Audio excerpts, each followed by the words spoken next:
அன்பு நெஞ்சங்களே, அனைவருக்கும் என்னுடைய அன்பான வணக்கம். 2 பேர் இணைந்து வேலை செய்ய வேண்டிய இடத்துல ஒருவர் கொஞ்சம் அதிக பரபரப்போட இருந்து இன்னொருவர் கொஞ்சம் நிதானமாக இருந்தால் என்ன நடக்கும்? 2 பேர் இணைஞ்சு பயணம் பண்ண வேண்டியது. இப்படி ஒரு உதாரணம் சொல்கிறேன். ரெட்டை மாட்டு வண்டி அப்படின்னு அந்த காலத்தில் பூட்டுவாங்க. ஒரு மாடு வேக வேகமாக இழுத்துட்டு போகிற மாடு, இன்னொரு மாடு சாதாரணமாக நிதானமாக போகிற மாடு. ஸ்லோவான்னு சொல்ல மாட்டேன், கரெக்டான ஒரு பாதையில் நிதானம். அது இப்படி 2 பேர் சேர்ந்து செய்ய வேண்டிய வேலை. அதில் ஒன்று வேகமாக போய் இன்னொன்று வேகம் குறைவாக போச்சுன்னா வண்டி கவுந்துரும். இப்போ நான் எங்கே வர்றேன்னு நீங்கள் கவனிக்கணும். நமக்குள்ள 2 இம்பார்ட்டண்ட்டான பிளவு இருக்கு. என்ன இருக்கு? பிளவு இருக்கு. அது 2ம் ஒரு மைய புள்ளியில் சந்திக்குது. என்ன அது? உடம்பு அப்படின்னு ஒன்று, உள்ளம் அப்படின்னு ஒன்று. மனசு எங்கே இருக்குது அப்படிங்கிறது உளவியல் நூலாசிரியர்கள், மருத்துவர்கள் இதெல்லாம் தேடி, ஞானிகள், புத்தர், பெரிய பெரிய மகா ஞானிகள் எல்லாம் தேடி, அதெல்லாம் வேற, அது ஒரு சயின்ஸ். அதை அப்படியே கூட்ட தள்ளி வச்சிருங்க. நமக்கு தெரிஞ்ச காமன் சென்ஸ் அதுலேருந்து பேசுவோம். மனசுன்னு ஒன்று இருக்கு, எங்கே இருக்குன்னு தெரியல, ஆனால் இருக்கு. அது எல்லா வேலையும் செய்யுது. ஏன்னா எண்ணங்கள் அங்கேருந்து தான் உருவாகுது. உடம்புன்னு ஒன்று இருக்கு, அது ஒரு கருவி. இப்போ ஓட்டுறது காரை அப்படின்னா ஓட்டுகிறவர்னு ஒருத்தர் இருக்கிறாரு, என்ஜின் அப்படின்னு ஒன்று இருக்கு. என்ஜினும் சரியா இருக்கணும், ஓட்டுற ஆடும் சரியா இருக்கணும். இவர் 100 கிலோமீட்டர் ஸ்பீடில் போகணும்னு நினைச்சு ஆக்சிலேட்டர் அமுத்தினார்னா என்ஜின் 100 கிலோமீட்டர் பிக்கப் பண்ணாதான் வண்டி ஸ்மூத்தா மென்மையா ஒழுங்கா பயணம் பண்ண முடியும். இன்னைக்கு பல பேர் நம்ம வாழ்க்கையில தடிக்கு விழுவதற்கு காரணம் என்ன தெரியுங்களா? நம்ம மனசுக்கு பரபரப்பு அதிகம். எப்படி பரபரப்பு அப்படின்னு பேர். அந்த பரபரப்புக்கு உடம்பு ஈடு கொடுக்குமா அப்படின்னா ஒரு 20, 25, 40, 45 அப்படியே தாக்கு பிடிக்கும். 50க்கு மேலே இறங்கு முகம். நமக்கு சரியா கணக்கு 60க்கு மேலே இறங்கு முகம். இப்பெல்லாம் 50லேயே 40லேயே பல பேருக்கு இறங்கு முகம் ஆரம்பம் ஆயிடுது. நம்ம ஒன்றும் பண்ண முடியல, சீக்கிரம் அப்படி போய் இப்படி இறங்கிடுது. இந்த இறங்கு முகம் அப்படின்னு வரும்போது பார்த்தா உடம்பு மனசோட ஒத்துழைக்காது. 7:10க்கு ஃப்ளைட்டு அப்படின்னு போட்டிருக்கா. முன்னெல்லாம் 6:10க்கு புறப்பட்டு ஓடி போய் செக்இன் பண்ணி லக்கேஜை அப்படியே தூக்கிக்கிட்டு உள்ள ஓடி போய் எப்படியோ அந்த கேட்டில் போய் அப்படியே போய் அதெல்லாம் நடந்திருக்கும். ட்ரெயின் ஓட ஓட இவனும் ஓட ஓட அப்படியே ஏறுறது அதெல்லாம் நடந்திருக்கும். ஆனால் வயசானவங்களை பாருங்க, ஏய் கொஞ்சம் முன்னாடி போகலாம்ப்பா, ஒரு மணி நேரம் முன்னாடி போகிறது பாதுகாப்புப்பா அப்படிம்பாங்க. ஏன்? அவங்களுக்கு மனசுல ஒன்றும் வேகம் இல்லாமல் இல்லை. இன்னும் சொல்ல போனால் இளைஞர்களை விட வயசானவங்களுக்கு மனசு முன்னாடியே போயிடும். தெரியுமா? உடம்பு போகிறதுக்கு முன்னாடி மனசு போயிடும். இந்த உடம்புக்கும் மனசுக்கும் நடுவில் இருக்கிற இடைவெளி இருக்குல்ல, இந்த இடைவெளி நாம தடிக்கு விழறதுக்கு காரணம் படபடப்பு, பரபரப்பு, ஆன்சைட்டி டிசார்டர்ஸ் அப்படின்னு சொல்றாங்க. இது உங்களுக்கு உடம்புல எப்படி ரிஃப்ளெக்ட் பண்ண தெரியுங்களா? சில பேருக்கு உடம்புக்கு உள்ளுக்குள்ள ஒரு நடுக்கம் இருக்கும், வெளியில யாருக்கும் தெரியாது. அண்மையில் கூட நான் ஒரு யூடியூப்ல ஒரு காட்சி பார்த்தேன். புட்டின் நின்றுட்டு பேசுறாரு. புட்டின் நின்றுட்டு பேசும்போது வேணும்னே அதை பின்பக்கத்துல இருந்து எடுத்துருக்கிறாங்க. அவருடைய கால் நடுங்குவதை அப்படியே காட்டுறாங்க. எனக்கு தெரியல, இதெல்லாம் பிளான் பண்ணி பண்ணாங்களா இல்லை என்ன ட்ராமாவா நமக்கு தெரியல. அவருடைய உடம்புக்கும் மனசுக்கும் நடுவில் இருக்கிற ஒரு கேப், அது உடம்பை விட மனசு ஃபாஸ்ட்டாக இருக்கு. அந்த வேகத்தை உடம்பு தாங்க மாட்டேங்குது. இதெல்லாம் பலவிதமான நோயா பின்னால மாறும். அது இப்போ அதை பற்றி பேசுறதுக்கு எனக்கு தகுதி கிடையாது.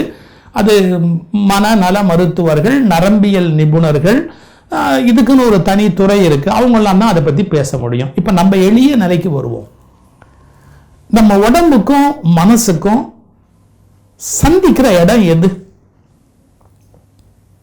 உடம்பும் மனசும் சந்திக்கிற இடம் எது?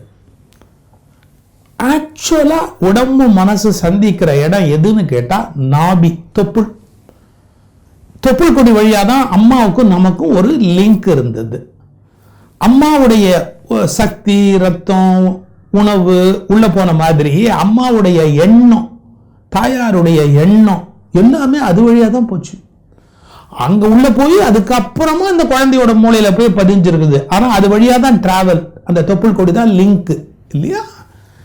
அதனால நமக்கு எங்க அந்த மனசு ஸ்டார்ட் ஆகுது அப்படின்னு கேட்டா, தாயோட மனமும் நம்மோட மனமும் சந்திச்ச இடம் வந்து தொப்புள் கொடி, தொப்புள் அப்படிங்கிற நாபி. அதனால்தான் அந்த யோக கலையில வந்து நம்முடைய மூச்சை வந்து நாபி வரையில கீழே சரியா போகுதா பாருங்க, செக்அப் பண்ணுங்க அப்படிம்பாங்க.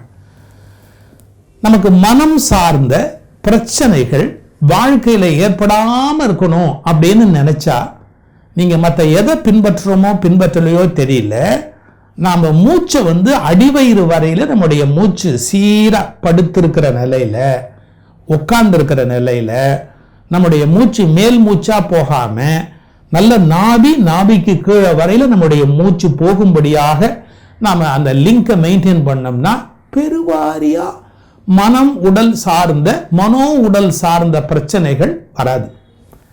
இந்த ஆன்சைட்டி ப்ராப்ளம் உள்ளவங்களுக்கு உள்ளுக்குள்ள ஒரு நடுக்கம் இருக்கும் அப்படின்னு சொன்னேன். அந்த பரபரப்பு மனசுல எல்லா செல்லுலையும் போய் அது அழுத்தும் உடம்புல. இந்த ஸ்ட்ரெஸ்ஸுங்கிறது சார், அது என்னமோ ஒரு பாயிண்ட்ல முடிஞ்சு போறது இல்லை. அது வெளியிலேருந்து வந்து உங்க மனசுக்குள்ள போய் உங்க மனசுல இருந்து அது எல்லா கோடிக்கணக்கான செல் இருக்கு பாருங்க உடம்புல, எல்லாத்திலையும் போய் ப்ரெஷரைஸ் பண்ணும்.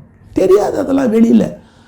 அதனால தான் விதவிதமான டிசார்டர்ஸ் நமக்கு ஏற்படுறதுக்கு காரணம் வந்து மனம் சார்ந்தது அப்படிங்கிறது இன்றைய மருத்துவ உலகம் ரொம்ப ரொம்ப தெளிவா நமக்கு புரிய வச்சுக்கிட்டே இருக்கு. சக்கரை நோயிலேருந்து தொடங்கி, ரத்த அழுத்தத்திலேருந்து தொடங்கி, நரம்பு தளர்ச்சியிலேருந்து தொடங்கி, பின்னாடி வர பலவிதமான நோய்களுக்கு மனமும் உடலும் சந்திக்கிறதுல ஒரு சரியான ஒரு இணைப்பு, மன உடல் பிணைப்பு கரெக்டா இருந்துட்டா நோய் வராது அப்படிங்கிறாங்க. இன்னொரு பாயிண்ட் இருக்கு. எப்படின்னா, நாபி தான் அது ஆரம்பத்துல சந்திக்கிற இடம். அதை அங்கேருந்து லிஃப்ட் பண்ணிடான்ட்டான். அதுதான் யோக கலை, பிராணாயாம கலை. எப்படின்னு கேட்டா, அங்கேருந்து லிஃப்ட் பண்ணி இங்க கொண்டான்ட்டான். அறிவுக்கு முக்கியத்துவம் கொடு அப்படின்னா, உன் உடம்பு மனசு சந்திக்கிற இடத்துல உன் உடம்பு மனசு சந்திச்சு பிரச்சனை பண்ணிக்கிட்டே இருக்குன்னா மேலே தூக்கு இங்க கொண்டாந்து கான்சென்ட்ரேஷன் வச்சுக்கோ அப்படின்னு ஒரு ஸ்கூல் ஆஃப் தாட் அது ஒன்று தனியா இருக்கு. ஏன்? மூளை ரெண்டும் இணைய, வடது மூளையும் இடது மூளையும் இணையிற இடம். அங்க வந்து உங்க கான்சென்ட்ரேஷனை வச்சுக்கிட்டு மூச்சு பயிற்சி நீங்க பண்ண ஆரம்பிக்கும் போது என்னன்னா, உடம்பு மனசு ரெண்டுமே நம்ம கண்ட்ரோலுக்குள்ள வந்துடும் அப்படிங்கிறது யோகிகளுடைய ஒரு கண்டுபிடிப்பு. இதெல்லாம் ஒத்துக்கிறவங்க ஒத்துக்கங்க, ஒத்துக்க மாட்டேன்னா நஷ்டம் எனக்கு இல்லை. ரொம்ப ஐ எம் வெரி கிளியர். நான் சொல்றத ஏற்றுக்கணும்னு எந்த கட்டாயமும் கிடையாது. ஆனால் நாம் வந்து நஷ்டமடைவோம் அப்படிங்கிறத அவங்க நஷ்டம் அடைஞ்சதுக்கு அப்புறமா வேணா தெரிஞ்சுக்குவாங்க. சரி, விட்டுருவோம். இப்போ நம்முடைய உடம்பும் மனசும் இடைவெளி விழும்போது என்ன நடக்கும்னா, உடல் பலகீனமாகும். மனசோட வேகத்துக்கு உடம்பு ஒத்துழைக்காது. மனம் தான் ரொம்ப வேகமானது. பட்டு ஒரு இடத்துலேருந்து ஒரு இடத்துக்கு போயிடும். இது உடல்ல பலவிதமான நோய் ஏற்படும், நரம்பு தளர்ச்சியை ஏற்படுத்தும், செயல்பட முடியாத அளவுக்கு உடம்புல வலிகளை எல்லாம் ஏற்படுத்தும். இதை சொல்றது தான் இன்னைக்கு என்னுடைய பேச்சினுடைய நோக்கம். நான் எப்பவுமே கதை சொல்வேன்ல, அதாவது பரபரப்புங்கிறது மனசுல வந்துட்டா நாம சாதிக்க வேண்டியது சாதிக்க முடியாது அப்படிங்கிறதுல ஜென் குருமார்கள் ரொம்ப தெளிவா இருந்தாங்க.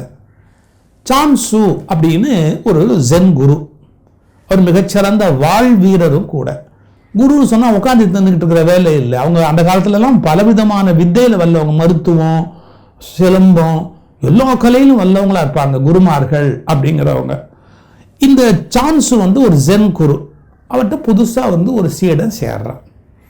அவன் சொல்றான், இந்த நாட்டிலேயே நான் தான் முதல் வாழ்வீரன், சிறந்த வாழ்வீரனாக ஆகணும், நீங்க எனக்கு கற்றுக் கொடுக்க முடியுமா அப்படின்னு. அதுக்கு என்ன, கற்றுக் கொடுத்துடலாம். ஒரு 10 வருஷம் நீ கூட இருப்பியா? 10 வருஷம் இருந்தா நான் கற்றுக் கொடுத்துட்றேன் அப்படின்னாரு. 10 வருஷமா? 10 வருஷம் ரொம்ப லேட்டு. நான் வேணா ஒன்று பண்ணட்டுமா, இன்னும் சிவியரா வேகமா உங்ககிட்ட கற்றுக்கிறேன். நான் வேகமாக வந்து கற்றுக்கிறேன். உங்க கூட எவ்வளோ நேரம் கற்றுக்கணும்? 4 மணி நேரத்துக்கு 8 மணி நேரம் இருக்கிறேன். நான் கூடவே வேணாலும் இருக்கிறேன். எப்படி சொல்றீங்க? ஒரு 5 வருஷத்துல முடிச்சிடலாமா? 10 வருஷம் வேண்டாம், ஒரு 5 வருஷம்.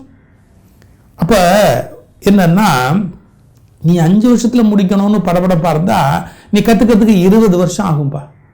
என்னங்க 10 20 ஆக்கிட்டீங்க அப்படின்னா, நான் இன்னும் எவ்வளவு வேணாம், உனக்கு புரியலப்பா. அதாவது நீ உடம்ப வருத்தி கொள்ள சீக்கிரமான மனசுல பரபரப்பு கூட கூட அந்த கலையை கத்துக்கிறதுக்கான காலம் லேட் ஆகும். இதுதான் ஜென்னுடைய ஆச்சரியமான விஷயம். மனதில் பரபரப்பு கூடி நாம் ஒரு கலையை கற்றுக்கொள்ள விரும்பினால் அந்த கலையை நம்மால் முழுமையாக உள்வாங்க முடியாது. ஸோ மெதுவா மென்மையா இருக்கிறதுக்கு பழகணும். அதுக்கு என்ன சொல்றார் ஓஷோ? மரத்தடியில் சும்மா உட்கார்ந்துருக்கும் போது தான் ஆப்பிள் விழுவதை அப்படியே வேடிக்கை பார்த்தாரு. பெரிய உண்மையை நியூட்டன் கண்டுபிடிச்சிட்டாரு. பரபரப்பா இருக்கும் போதெல்லாம் உண்மையை கண்டுபிடிக்க முடியாது. ஆர்கிமிடிஸ் பிரின்சிபிள் எப்படி சார் வந்தது? சும்மா நிதானமா தண்ணி தொட்டிக்குள்ள இறங்கி அவர் நீச்சல் அடிச்சுக்கிட்டு ஜாலியா குளிச்சுக்கிட்டு இருந்தாரு. ஆர்கிமிடிஸ் கண்டுபிடிச்சிட்டாரு, ஆஹா இந்த வெளியில ஏறின தண்ணீர் என்னோட எடை இது ரெண்டுக்கும் ஏதோ ஒரு கனெக்ஷன் இருக்குன்னு கணக்கு பண்ணி ஆர்கிமிடிஸ் பிரின்சிபிள் உருவாச்சு. நம்ம டென்ஷன் இல்லாம வாழ்க்கைய உச்சபட்ச ரசனையோட ரசிச்சு செஞ்சாதான் வெற்றி பெற முடியும். விளையாட்டுலயே நீங்க எடுத்துங்க, வெற்றி பெறணுங்கிற பரபரப்பு உடைய குழு தோத்து போயிடும். வெற்றி பெறணுங்கிற பரபரப்பு இல்லாம நல்லா விளையாடணும் அப்படின்னு நினைக்கிறவங்க நிச்சயமா வெற்றி பெறுவாங்க. கொஞ்சம் ஆச்சரியமா இருக்குல்ல? வெற்றி பெறணுங்கிற நினைப்பே வெற்றியை கெடுத்துடும் அப்படிங்கிறாங்க. இதுக்கு என்ன காரணம்? உடல் மனம் சந்திக்கிற சந்திப்பில் நம்முடைய தடுமாற்றம் ஏற்பட்டு விடும். அது போகணும் அப்படின்னு சொன்னா மனசை லகுவா மகிழ்ச்சியா நன்றி உணர்வோட லேசா வச்சிருந்தோம்னு சொன்னா நல்ல நிதானமா மெதுவாக ஒரு காரியம் செய்யறதுக்குரிய பக்குவத்தை வளர்த்துக்கிட்டோம்னா வெற்றி நம்மளை தேடி வரும். அவ்வளவுதான் சொல்லலாம்.